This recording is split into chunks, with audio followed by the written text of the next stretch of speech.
Hi there, Eric Tate here from Penguin Magic, and today I'm going to teach you how to make people pick the exact card that you want.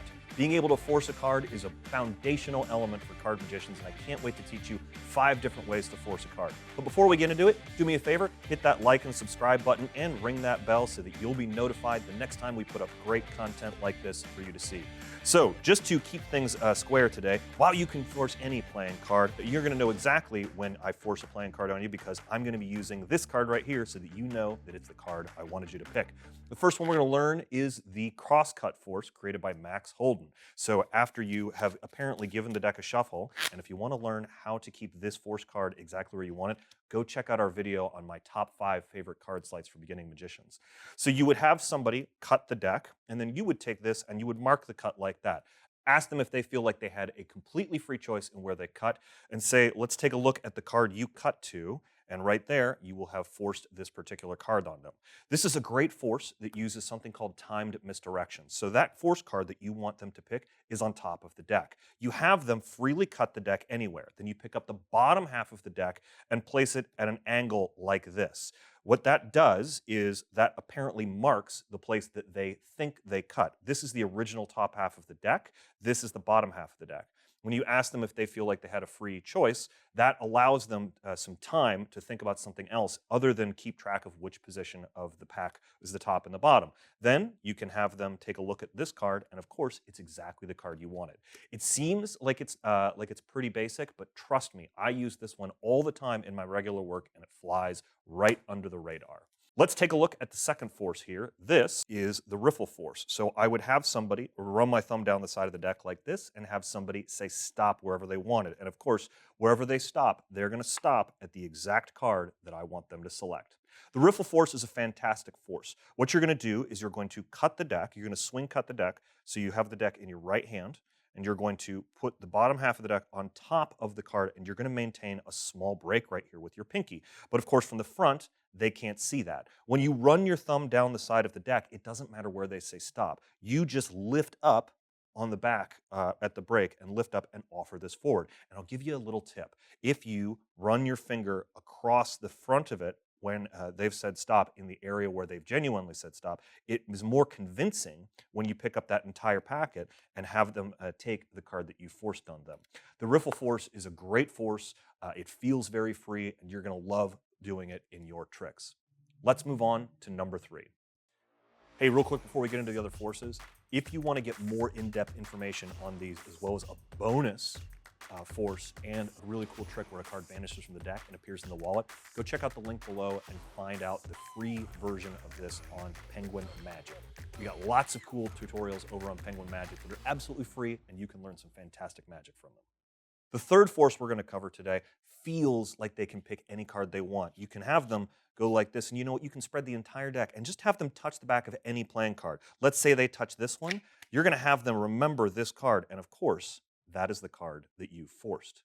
This is called the under the spread force. It's a really, really fantastic way to force a card, and it feels more like something very open. It doesn't feel like you're cutting the deck. You're going to have your card that you want to force on the top of the deck. You're going to count off a couple of cards and then say, you know what, just touch the back of any card. What's really happening is you're pushing these cards on top of the little packet you counted off before. Wherever they touch the back of a card, you break the deck at that point, and you're just going to tap this closed, and you're shoving all of the cards above the card that you wanted to force. So when you bring it up and show them this, they're going to remember the exact card you want. But at speed, it looks very convincing.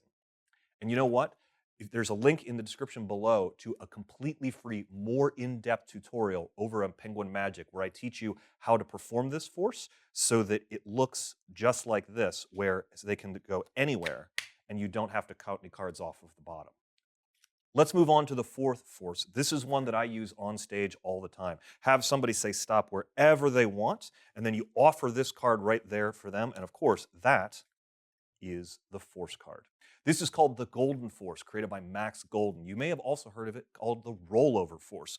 The card that you want somebody to select is right on top of the deck. You're going to run your thumb down the side of the deck, and wherever they say stop, you simply roll that over onto your other hand, just like that. And to make it more convincing, I like to, after I roll it over, offer this forward and pull my left hand back with the remainder of the deck and have them take this one. It actually makes it kind of flourishy and fancy, but that right there is the golden force or the rollover force. It's a really, really effective way to force a card. Let's move on to the last force. For this one, you're going to have your audience take a series of actions which feels like they're also mixing the deck while selecting a card. Have them cut a small packet of cards, turn it face up, and put it on top of the other cards. Now have them cut deeper, turn that over, and put that down. You'll spread the deck out like this and say, we've eliminated these cards. We'll take the first face down card, and of course, this card right here is your force card. This is called the cut deeper force or the Balducci force, created by Ed Balducci. The card that you want your audience to select is going to be right here on the top of the deck. Have them cut a small packet of cards and then turn it face up. Now, this is where it often gets the name the cut deeper force. You tell them, cut a little bit deeper and pick this up and turn this over. Because of the way this works, right now, your force card is face up, but when you turn the second packet face down, that reverses the position of all of the cards that were above the force card, and the force card is now the first card that's face up. So when you spread the deck and say we're going to eliminate these cards and take the first card that's face down, it is the force card. It works because your audience has a difficult time keeping track of the position of the cards as you rotate the pack over and over again. It's a really, really effective force and a great way to surprise your audience by making them pick the card that you wanted. Before we go, I want to show you one little bonus thing. It's actually, it involves my wallet. You see, what I'm going to do is take a credit card out of my wallet and have somebody say stop wherever they want, and I will slide the credit card in there just like that. And I want you to take a look at the card that is just directly underneath the credit card, that card right there.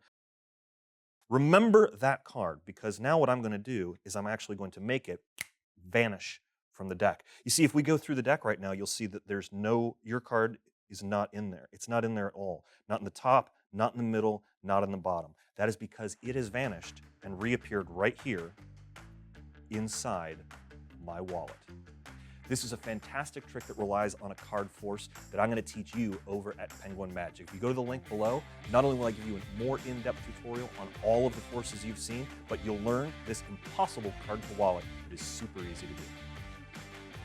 Thanks so much for sticking around and learning how to force cards with me. Once again, I'd love to see you over at Penguin Magic for some more in-depth tutorials. Don't forget to click like, subscribe, and ring the bell so that you'll get notified when more of these videos, tutorials come up. My name's Eric Tate. Thanks so much for watching, and as always, we'll see you next time.